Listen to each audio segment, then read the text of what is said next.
ஏங்க ஒரே மாதிரி உலகத்துல 7 பேர் இருப்பாங்களாமாங்க?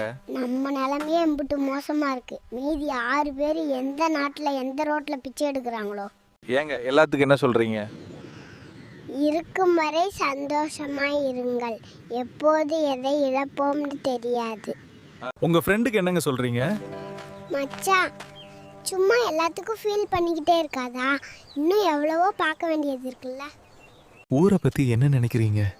ஊரை பார்க்காதே, உன்னை பார். ஊருக்கு என்ன தெரியும்? உன் சூழ்நிலையும் வலியும். உங்க மைண்ட் செட் என்னங்க? என்ன ஆனாலும் பார்த்துக்கலாம், அவ்வளோதாங்க. பணத்தை பத்தி என்ன நினைக்கிறீங்க? பணத்தை தேடி ஓடு, உலகமே உன்னை தேடி வரும். இன்றைய கருத்து என்னங்க?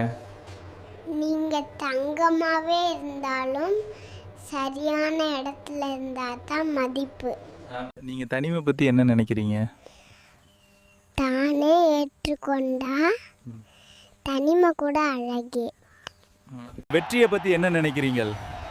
வெற்றி எப்பவும் தேடி வராது, நம்ம தான் தேடி போகணும். வாழ்க்கை பத்தி சொல்லுங்க. அனுபவம் இல்லாத வாழ்க்கையும் அனுபவிக்காத வாழ்க்கையும் வீண்டாங்க.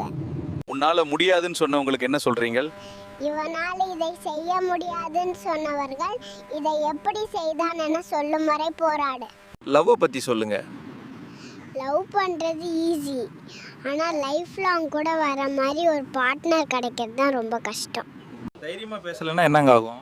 சரியோ தப்பு தைரியமாக பேச கற்றுக்கணும். ஏன்னா இங்கே பதில் பேச பயந்தாலே பாதி தப்பை நம்ம தலையில் கட்டிடுவாங்க. To you understand? ஏங்க அடிக்கடி கம்பெனிக்கு லீவ் போடுறீங்க, என்னங்க ரீசன்? போக பிடிக்கல, அதான் ரீசன். அதுக்கு இருக்கு ரீசன். கடவுள் பற்றி சொல்லுங்க. ஒரு நொடியில் நான் உயிர் பிழைத்தேன் என்று நீங்கள் கூறும் அந்த ஒரு நொடி தான் கடவுள்.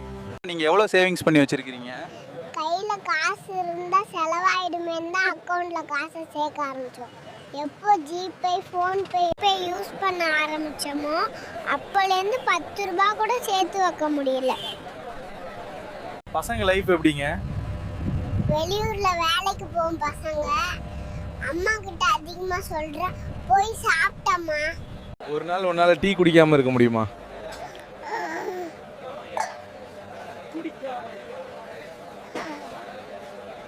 பசங்க லைஃப் எப்படிங்க?